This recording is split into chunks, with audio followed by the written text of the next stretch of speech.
자, 여러분 다수는 코로나로 인해서 가난해졌거나 힘들어졌습니다. 자, 지금은 문 정권 지금 5년이 너무 지긋지긋하고 또 이재명이가 하는 꼴이 너무 싫고 이래서 당장 정권 교체라는 부분에 대해서 전부 매몰되어 정권 교체만을 말하겠지만 근데 막상 정권 교체된다고 지금 이 장기 경제 불황, 스태그플레이션과 물가 인상, 그리고 금리 인상, 그리고 이 쌓여가는 빚 이런 형편 속에서 또 자영업의 폐업 속출, 더 나아가서 또 일자리의 상실 이런 상황 속에서 정권 교체가 여러분에게 새로운 세상을 가져다 주는 것은 아니라는 겁니다. 대선 때마다 온갖 후보가 온갖 정책을 내걸었지만 그리고 찍어줄 때는 저 사람이 되면 좋은 나라를 만들 거라고 생각하고 자신이 성향에 따라서 찍고 싶은 후보들을 찍어줬죠. 막상 투표일을 할 때 주요한 정책이 자신의 삶과 얼마나 관계 있는가 이런 거를 꼼꼼히 따지고 찍어준 후보는 별로 없다고 봅니다. 지금 이 사회는 이 집이라는 문제가 한국 사회에 거의 공포로 다가오고 있습니다. 그래서 거의 일부 특수 상류층 그리고 일부 전문인층을 배제하고는 나머지는 다 집 때문에 고통스럽거나 집 때문에 불편하죠. 자, 일부 소수만은 집 때문에 그냥 엄청난 이득을 불로소득을 벌이고 또 이 세상이 너무나 좋아졌을 겁니다. 자, 그래서 이 양극화가 부동산 폭등 문제로 엄청나게 벌어졌습니다. 우리 사회가요, 집값 폭등만 이야기를 하지 이 집값 폭등으로 누군가는 엄청난 이득을 벌었을 거다. 그리고 그 이득은 노동하지 않고 투기로 벌은 불로소득이죠. 근데 이런 불로소득이 갖고 온 한국의 극단적인 양극화 사회에 대해서는 지금 말하지 않습니다. 자, 이전에 부동산이 이렇게 뜨기 이전에 상류층과 하류층의 격차가 컸지만 이게 뜨고 한편으로 부동산이 이 폭등하는 시기에 경제는 점점 더 나빠졌습니다.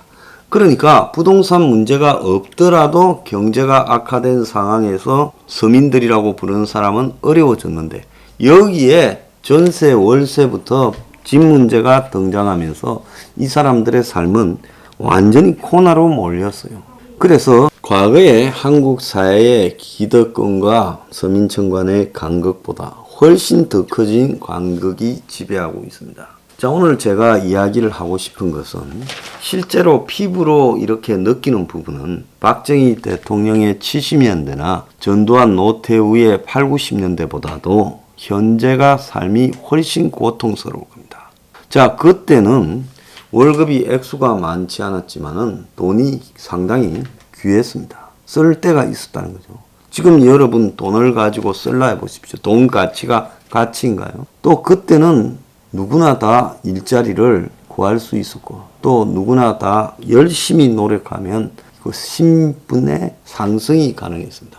한마디로 신분 상승의 사다리를 올라갈 수 있었고 집값 폭등이나 이런 걸로 엄청난 간극을 갖다가 초래하는 이런 부분이 별로 없었죠.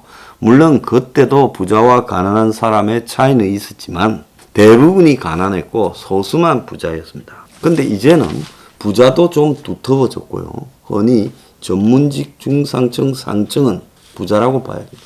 그러니까 그때는 1대 99, 2대 98 이런 사회였다면 이제 10대 90의 사회, 1대 9의 사회가 되었다. 이렇게 봐야 되는 겁니다. 자, 이렇게 양극화가 극단적으로 심화되면서 상당히 두터워진 이 상류층들은 그 소비들을 가지고 지금 코로나 이후에 위드 코로나를 가시하고 있어요. 그러니까 뭐 호텔, 골프장, 뭐 고급 식당, 명품샵, 고급 차 다 녹아나고 있습니다.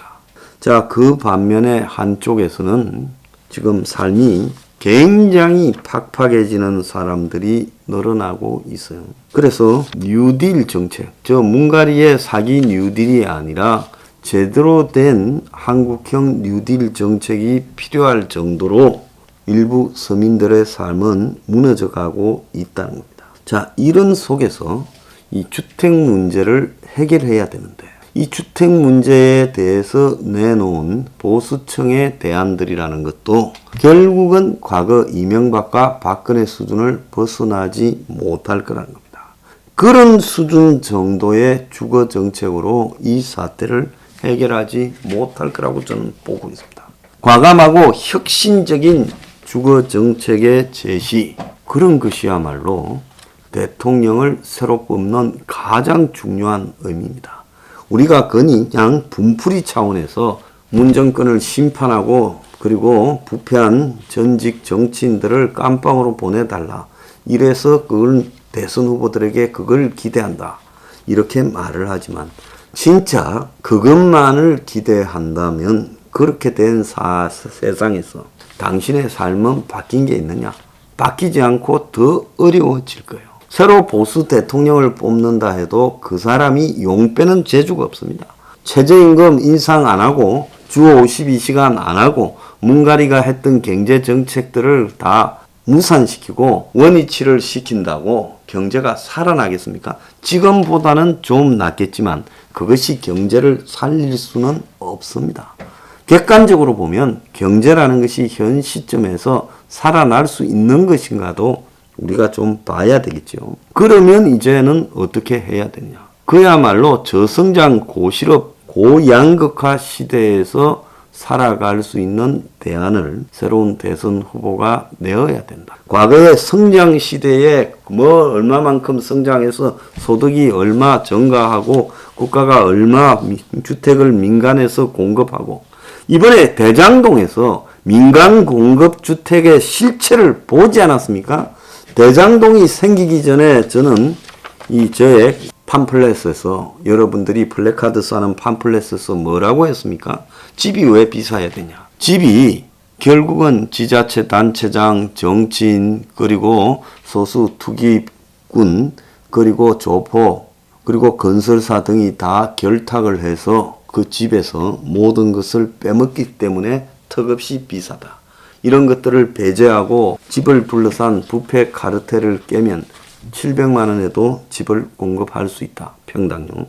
이렇게 말을 했습니다.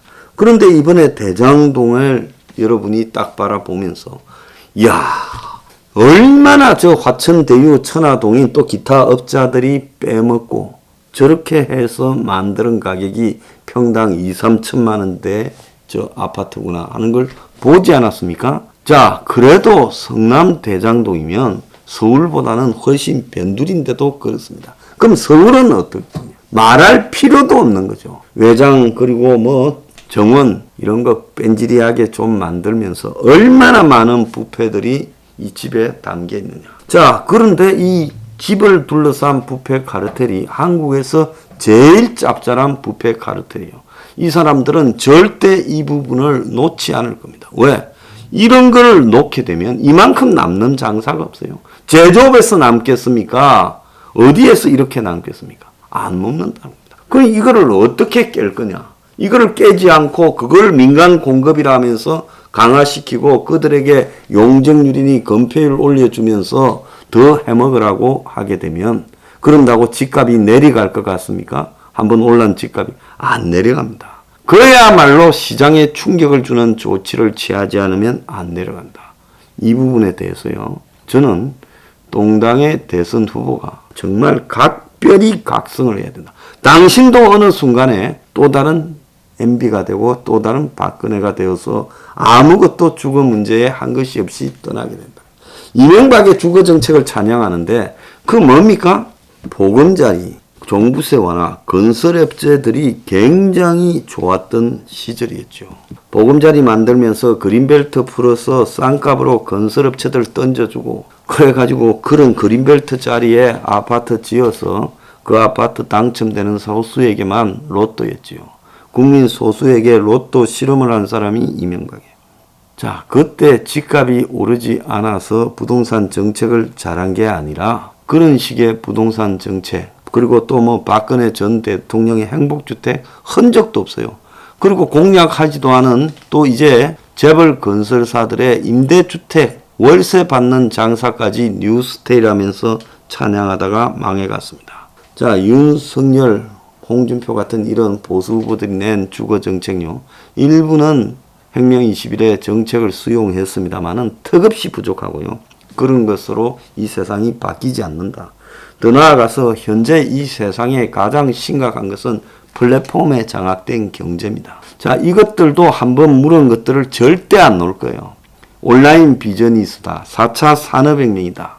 IT 산업이다. 어쩌고 저쩌고 하면서 플랫폼이라는 길목을 장악해서 거기서 삥을 뜯는 이런 것을 비즈니스라면서 그것을 규제 완화라고 밀어주고 어느 날 택시 요금을 지자체에서 결정하는 게 아니라 이 플랫폼 택시 업체에서 결정하는 황당한 상황까지도 지금 벌어졌습니다. 지금도 그렇잖아요. 그 택시 타면 얼마. 언제부터 우리 사회가 그들에게는 이렇게 허용해줬습니까? 은행도 그렇습니다. 은행 매장을 없애고 지금 은행 매장이 사라져가고 있는데 어떤 자들은 인터넷 뱅킹이라면서 떼돈을 벌어들이고 있습니다. 중금리라는 핑계예요. 그래서 우리 사회의 이 플랫폼 경제 이런 부분들을 일소하고요. 솔직히 말하면 전부가 일자리를 가지고 먹고 살려면 기계화, 자동화, 금융화 그리고 기술 발색신 이런 거를 내걸고 이야기를 하는 사람들과는 일정하게 선을 그어야 가능할 수 있지.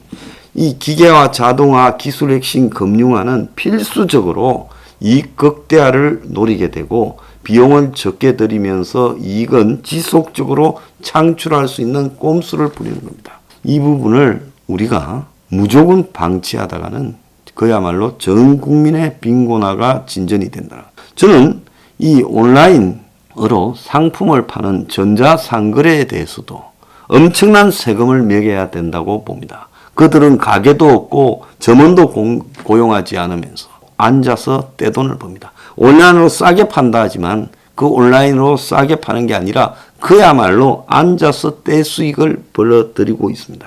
자, 이런 부분은 또 어떻게 할 것이냐. 그리고 공산품 가격이요. 소득은 줄어드는데 너무너무 비싸요.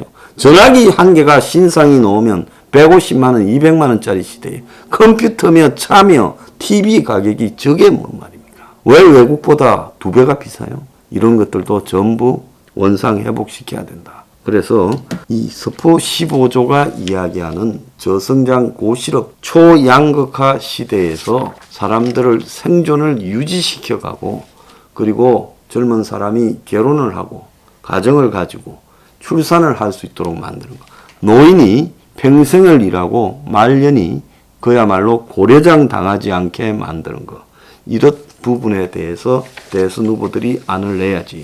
대학 교수들이니 연구원에 있는 연구원이니 이런 사회 기득권층들한테 유학 갔다 와서 어떻고 대기업에 있어서 어떻고 이런 사람들한테 100번 한국 경제의 대책을 내놔라 해봤자 그들은 그야말로 우리 사회의 초기득권들이 서민 대중들을 상대로 진공청소기로 빨아들이는 그런 대안만을 낼 거라는 겁니다. 만약에 이런 식으로 대선 당선됐니 하고 기득권화 되어서 가다가 막판에 새로운 판이 짜여지면서 완전히 큰 곤욕을 치를 수 있는 상황이 올 수 있다.